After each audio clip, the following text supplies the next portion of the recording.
Hello everyone. Today we will be looking at Surah 32 verse 5 of the Quran. He regulates the affairs from the heaven to the earth.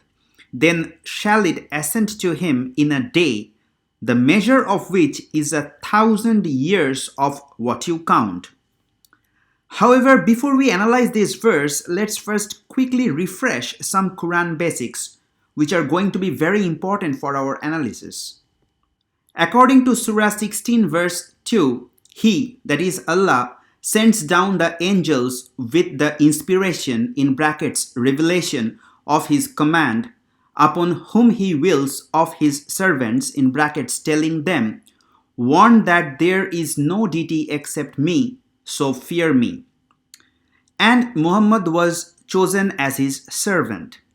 Muhammad started to receive divine revelations when he was 40, and this continued for 23 years until his death. These divine messages were brought down to Muhammad from Allah only via angel Gabriel or Jibril in Arabic.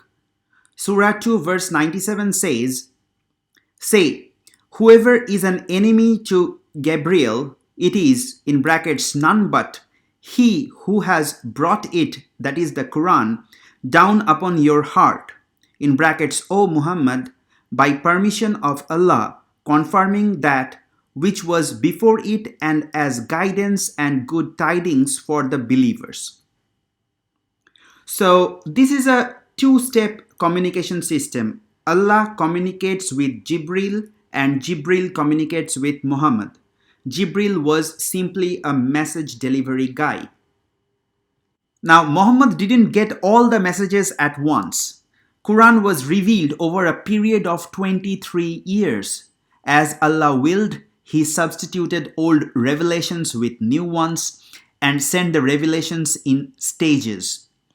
In the Quran, the ban on alcohol was revealed in stages. The direction of prayer was changed from Jerusalem to Mecca, and so on. Also, many verses came depending on the situation. Example, satanic verses, domestic issues in Muhammad's house when his wives teamed up against him. Let's not go into those stories here. All we want here is to summarize the basics of how Quran was revealed to Muhammad. Gabriel or Jibril took the message from Allah and delivered to Muhammad. That was his only role. He was not making up revelations. Only Gabriel communicated with Muhammad, no other angel. Messages were delivered over a period of 23 years. Allah didn't send all the messages in one go. Messages were sent in steps depending on the situations, and some older messages were replaced by new ones. Now, these are the things which I believe all Muslims agree upon and I have no issues with. With this in mind, let's look at Surah 32 verse 5. The major translations for this verse are pretty much consistent, and the one closest to the actual meaning is a translation by Shakir. Here is the word-by-word translation from Corpus Quran's website. The link is added in the description. It is always a good practice to see the word-by-word translation because, many translators put their own interpretations and words in the verses which are simply not there. So we are satisfied with Shakir's translation. Let's see what the tafsir of Muhammad's cousin Ibn Abbas has to say about this verse.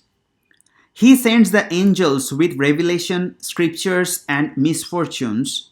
The angels ascend to him, within brackets, in a day, whereof the measure of its ascent for other than the angels, in brackets, is 1,000 years of that you reckon, which is of the years of the life of this world.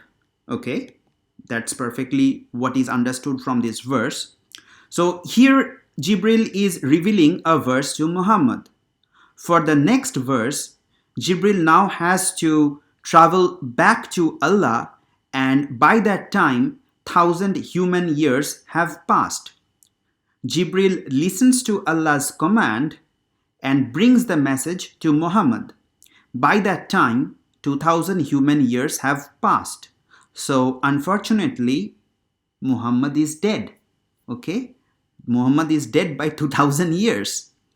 So, this is the wiki page for Muhammad's first revelation. Given that Muhammad received his first revelation in about 610 AD, his next revelation is going to come in the year 2610 AD. So we have to wait 590 more years for Jibril to return. Okay. Now this is a huge error in the Quran. Okay. However, as Quran claims,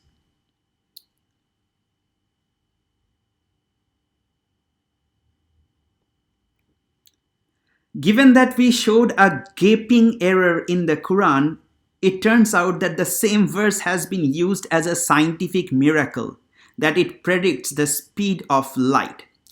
Let's quickly read what it says. Muslims believe that the angels are low density creatures, wow, and that God created them originally from light. They move at any speed from 0 to the speed of light. It is the angels who carry out God's orders. Those angels take the orders from a preserved tablet, I think it's iPad 20 or something, somewhere in outer space and not from God's throne.